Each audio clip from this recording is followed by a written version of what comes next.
Hola, recientemente se realizó en Venezuela, en el Palacio de Gobierno, con la participación de quien ocupa la primera magistratura en el país, un acto de oración para el arrepentimiento. Precisamente en estas son fechas preelectorales en Venezuela. El próximo 28 de julio van a haber elecciones en el país.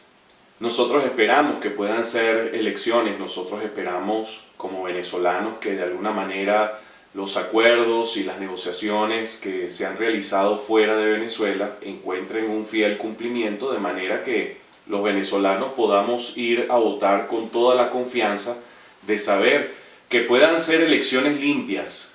Mantenemos todavía ese tipo de expectativa, de esperanza. Al mismo tiempo tenemos la expectativa de que puedan haber observadores internacionales, de que puedan haber todos los mecanismos de transparencia que puedan ser necesarios. Pero volviendo al acto de arrepentimiento, los cristianos tenemos una idea acerca de lo que es, de lo que implica el arrepentimiento. El arrepentimiento implica conversión, es decir, un cambio de pensamiento, un cambio de corazón. El arrepentimiento además implica esta idea de reparación, en la cual, si uno ha robado, devuelve lo robado. Si uno ha mentido, ahora va a decir la verdad. Particularmente se va a retractar de la mentira. Si uno le ha hecho daño a alguien, va a buscar entonces los mecanismos y las maneras de poder hacer reparación de los daños que se le han aplicado a otro ser humano, a otra persona. A veces hay casos que no se pueden reparar. La muerte es irreparable en sí misma. Si una persona parte de este mundo, lo más que se puede hacer con las víctimas, y las víctimas que quedan me refiero, es reconocerlas, es hacer lo que se pueda para que esas personas puedan tener un transitar un tanto más justo. Acuerdos reparatorios se le llegan a llamar en algunos países, indemnizaciones, entre otros. Pero las víctimas no resucitan. En este país han muerto muchos jóvenes estudiantes, algunos ni siquiera estaban protestando, y ese daño es un daño irreparable. Sin embargo, permítanme decirles que, dado que el arrepentimiento implica entonces este tipo de actos donde uno decide reparar, uno decide hacer actos que la Biblia llama obras dignas de arrepentimiento o frutos del arrepentimiento. Yo me pregunto, ¿cuáles son estos frutos de arrepentimiento en el caso de Nicolás Maduro? ¿En qué van a consistir? ¿Qué mentiras se han dicho que ahora deben ser cambiadas por la verdad? Nos preguntamos, ahora que luego se ha hecho una oración de arrepentimiento, ¿se irá a decir algo sobre la nacionalidad del señor Nicolás Maduro? ¿Nació en Venezuela? ¿Nació en Colombia? ¿Algo que decir? ¿Se va a decir algo acerca de la defunción del expresidente Chávez? Se va a decir algo acerca de las fechas. ¿Por qué? Porque es importante el tema de la fecha, porque tiene que ver mucho con la legitimidad de los actos posteriores o de los actos previos a lo que pudiera haber sido la defunción. Una defunción cuya fecha en lo personal a mí no me consta y sobre las cuales hay grandes dudas para los venezolanos.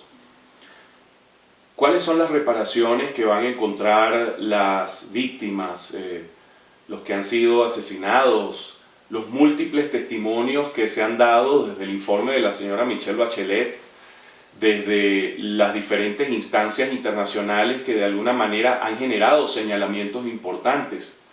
¿Hay algo diferente que decir en torno a esos señalamientos? ¿Qué pasa con los grandes actos de corrupción que han acontecido en este país? ¿Se va a hacer una investigación justa más allá de las retaliaciones políticas en relación a aquellos que en algún momento delinquieron y no fueron investigados y luego ante escenarios nuevos sí llegan a ser investigados. ¿Qué va a pasar con las personas que han sido asumidos como presos políticos, periodistas y otros personajes? Cuando nosotros pensamos en arrepentimiento, no estamos asumiendo una categoría abstracta. El arrepentimiento no se basa en la mención del mal. Si yo me refiero al mal, no estoy siendo demasiado específico. Pero cuando hablo de las cosas particulares que tienen que ver con la gestión de quienes son en este caso empleados del Estado, porque, a ver, y especialmente para los queridos creyentes que hay en diferentes espacios del espectro evangélico, no todos creemos de forma idéntica. Por ejemplo, en el caso particular de quienes hemos asumido el protestantismo histórico, no hay reyes en la actualidad, por lo menos no hay reyes en Venezuela. Hay empleados públicos, siendo el primer mandatario una persona que ejerce el mandato que se supone que se le tiene que conferir en un proceso democrático. Más allá de los cuestionamientos que hayan sobre los procesos democráticos, se supone que formalmente se está allí porque se asume que ha sido resultado de un proceso democrático. Son empleados, no son reyes. Estos arrepentimientos representativos, me pregunto yo si hacen justicia a lo que dice el texto bíblico, por ejemplo en Ezequiel 18:20, el alma que peca, esa morirá. Es decir, cada persona es responsable de lo que hace delante de Dios y a título personal. Dice la Biblia que el Hijo no cargará con la iniquidad del Padre, ni el Padre cargará con la iniquidad del Hijo. La justicia del justo será sobre él y la maldad del impío será sobre él. Partiendo de esa premisa y de ese texto en la palabra de Dios, yo tendría, por ejemplo, que preguntarme si esto que se hace en un periodo preelectoral, próximas están las elecciones, no son quizás un acto de seducir el voto religioso en el país, de tratar de captar adeptos. ¿No será quizás este tipo de acciones una suerte de circo donde se sirve como tontos útiles? ¿Por qué este espacio precisamente? ¿Por qué no el espacio de lo privado? ¿O por qué no el espacio donde todos los demás pues también son invitados, porque se va a hacer confesión de especificidades, de formas claras de hablar con la gente? Yo pienso en la legitimidad de cualquier líder religioso que se presta para este tipo de basofia, para esta vergüenza, una vergüenza que lamentablemente lo es, porque a veces la sociedad venezolana generaliza. Uno se pregunta, estos actos parten de una noción informada no solamente de la propia fe, sino de la realidad nacional. Me pregunto yo si es así, me pregunto yo si parte de la ingenuidad, que no creo, porque me supongo que para leer la Biblia, si es que se lee, se tiene que, por supuesto, haber superado el analfabetismo. Si no es así, entonces tendría uno que considerarlo perversión. ¿Perversión por qué? Porque aquí no hablamos de la ideología del capitalismo o la ideología del socialismo. Esta es una nueva ideología, una ideología aberrante, la ideología del oportunismo. Cuando se llega a los espacios porque se ha convertido quizás algún líder religioso en un buen vendedor de platos de lentejas, que en algunos casos puede que cuesten $14, y para los que son un poquito más avispados quizás lo vendan un poco más caro.